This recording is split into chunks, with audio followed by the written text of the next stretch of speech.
kita disuruh untuk cari kata-kata benda yang dapat mengisi di sini, mengisi kata-kata yang hilang sesuai dengan konteks kalimatnya.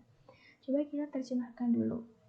Bla bla bla, CEO perusahaan itu mendapatkan reaksi yang beragam dari pemegang saham dan juga karyawan. Nah, berarti kita lihat yang pilihan A, resignation. Resignation itu kan artinya pengunduran diri. Nah, kalau kita mengundurkan diri, itu kan biasanya kasusnya itu kita minta secara sukarela. Jadi bukan ada kalau resign itu kan dari kemauan kita sendiri gitu ya biasanya. Makanya dia kan karena itu keputusan kita sendiri. Jadi ketika kita ngomong ke orang, terutama jika CEO tiba-tiba mau resign gitu ya, itu kan pasti akan mendapatkan reaksi yang mengejutkan. Atau jadi orang-orang seperti pemegang sahamnya, karyawannya itu kan nggak tahu kalau CEO-nya mau resign. Maka ini cocok karena resignation itu keputusan kita sendiri secara sukarela biasanya. Maka dia bisa menyembunyikan dari pemegang saham dan karyawan gitu ya. Jadi pas dia resign langsung orang-orang bingung, reaksinya beragam gitu kan.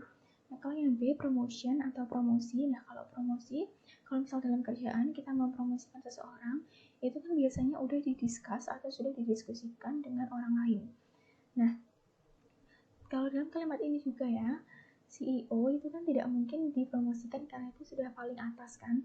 Nah, terus juga kalau promosi seperti tadi itu pasti sudah didiskusikan dan pasti pemegang saham itu kan pasti sudah tahu, maka dia pasti nggak ada menimbulkan reaksi yang beragam gitu karena shareholdersnya atau pemegang sahamnya kan sudah tahu gitu.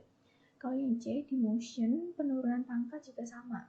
Penurunan pangkat kan itu kan pasti perlu didiskusikan misalnya antara pemegang saham satu dengan pemegang saham yang lain, atau pasti udah ada efek atau sudah ada unsur mendiskusikan untuk mencapai keputusan tersebut gitu ya, dan mendiskusikannya kepada orang lain. Kalau resign kan itu lebih kita diskusikan dengan diri sendiri, dengan orang terdekat gitu ya, bukan dengan pemegang saham dan karyawan. Jadi efeknya tuh langsung bikin terkejut, langsung bikin reaksi yang beragam gitu. Kalau demotion atau penurunan pangkat kan udah didiskusikan dengan orang-orang kantor gitu ya, berarti orang tepat. Kalau yang D, termination atau penghentian, itu juga sama. Jadi kan pemegang saham mungkin aja bisa melakukan penghentian kepada seorang CEO. Nah, berarti kan si shareholdersnya berarti udah tahu kan kalau si CEO itu akan diberhentikan. Berarti nggak ada efek terkejut yang membuat reaksi jadi beragam gitu.